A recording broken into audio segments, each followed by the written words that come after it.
आज जो ध्यान चिंतन में आया, करता रहता हूँ बैठा बैठा। शाम आती है, गर्मी पड़ती है, थक जाता हूँ, तो थकान का लाभ उठा लेता हूँ, सुबह तुम्हें परोस देता हूँ। क्योंकि विश्राम तो कहीं ना कहीं, पर विश्राम नहीं करना है, विश्राम करना है।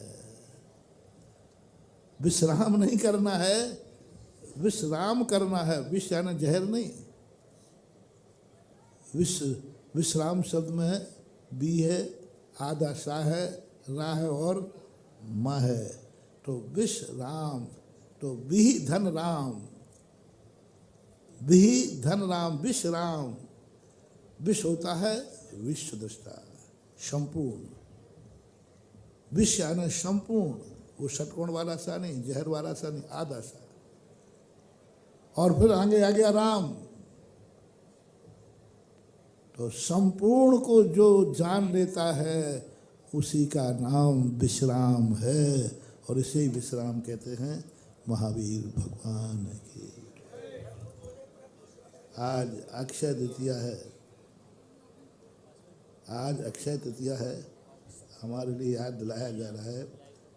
आज के ही दिन वो पावन दिन है जब पूज्य गुरुदेव की आज्ञा से, क्योंकि मेरे गुरुदेव ने हमें बहुत बहुत बार प्रेरणा दी, सन 1995 प्रेरणा दी कि देखो कुछ मेरा कारोबार में हाथ बटाओ। लेकिन जो छोकरे होते ना, वे कहते नहीं, कारोबार में हाथ बटाने, अपनी मौज मस्ती खत्म। आप बताओ ना, तुम्हारा बेटा दुकान पे जल्दी बैठ जाता है कि मनाना पड़ता है? उससे कहो बेटा थोड़ा, पापा अभी अभी बैठो, मैं जा रहा हूँ। बाप सोचता है जल्दी हाथ बटा ले वे, लेकिन बेटा जल्दी हाथ, हम भी वही छोकरे थे। आचार्य से 95 में कहा था कि देख तू मेरा हाथ बटा, उस संघ को तैयार करो, संघ बढ़ाओ।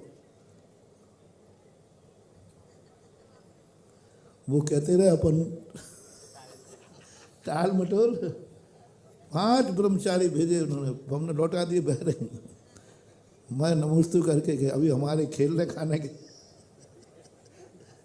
ये भार मार संभालने के दिन नहीं।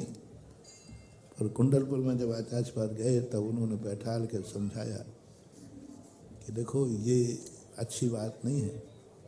हमारी अवस्था देखो, तुम लोगों को इसलिए पैदा नहीं किया कि तुम लोग अपना ही कल्याण करो। जिसके अंदर योग्यता है वो अपनी योग्यता को छुपाता है, ये भी अपराध है। तब मुझे कहा गया आचार्य सिंह ने, सबको मालूम है निर्यापक आदि बनाने के पहले कुंडलपुर में जब दीक्षा दिलाई थी छुल्लकों को, सबको मालूम होगा। तब मैंने कहा था हमसे क्यों दिला रहे, एक एक छुल्लक को बुला के आप ही दे दो ना, और एक आध कोई महाराज से खड़े करके दे दो। आचार्य से क्या बोले, अब आगे भी तुम्हें यही करना है। इसलिए मैं अपने सामने एक बार तुम्हें दीक्षा दिलाना चाह रहा हूँ। दीक्षा लेना अलग और दिलाना अलग। आचार्य ने कहा, नाम लेके बुलाया, अभी भी कैसे थे वो, और कहा आओ दीक्षा दो।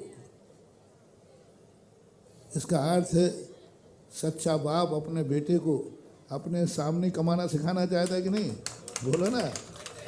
तो हमने कहा कि आप तो अभी एक एक छुल्ला खा जाएंगे, आप बैठे बैठे कर देना। नहीं तो हमारे महाराज अकेले, हमारे बड़े महाराज थे समय साहब जी, उनकी वो कर देंगे। बोले नहीं, मैंने कहा ये 2 बातें कही, एक एक छुल्ला आएगा और आप करते जाना। आप थोड़ा स्वस्थ ठीक नहीं था, और या फिर बड़े महाराज हमारे महाराज जी हैं समय साहब जी, वो कर देंगे।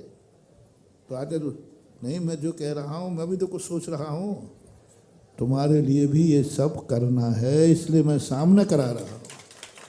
ये कुंडलपुर की घटना है, अब गुरु की आज्ञा। और तब उसके बाद से महाराज लोगों ने याद दिलाया, मैं तो भूल जाता हूँ, क्योंकि मैं तो अतीत की कोई स्मृति नहीं, भविष्य की कोई चिंता नहीं, वर्तमान में जीता रहता हूँ। याद दिलाया, आज ही वो पावन दिन था जिस दिन मैंने गुरु की आज्ञा का पालन करके संघ में ब्रह्मचारियों को संघ बनाना शुरू किया था। हाँ, पहला आज गुरु आज्ञा पे थोपूंगा, ध्यान रखना। अभी तक मैंने उनकी बात को टालता गया। आज 2 साल पहले सागर में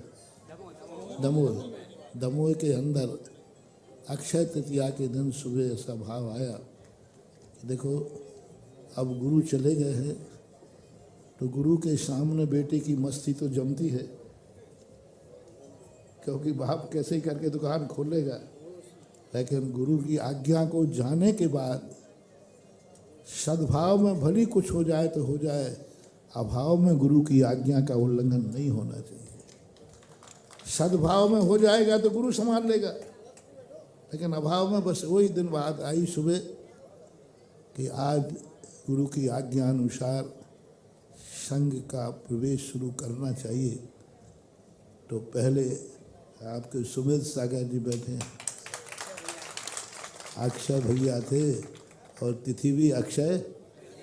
देखो काकताली न्याय से देखना, बाबू का नाम भी अक्षय था और तिथिया भी अक्षय थी और संघ भी अक्षय ही होगा।